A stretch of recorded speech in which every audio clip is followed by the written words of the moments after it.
Hi guys, in today's video, as you can see, the weather is not exactly brilliant at the moment, so I will try my best to upload as possible, but here is the different animals and wildlife that I saw this week.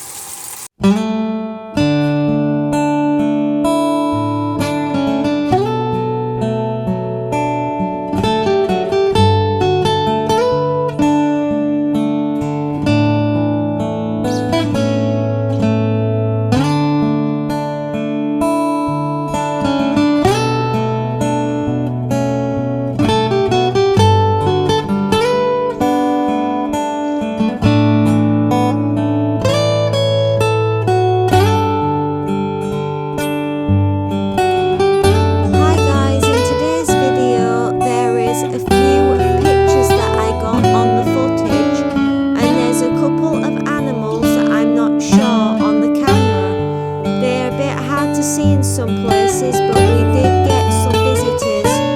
Nothing has been recorded for tonight, so this is yesterday's footage, the only footage that I can see, unless we get any of the squirrel later on in the morning. This is the only overnight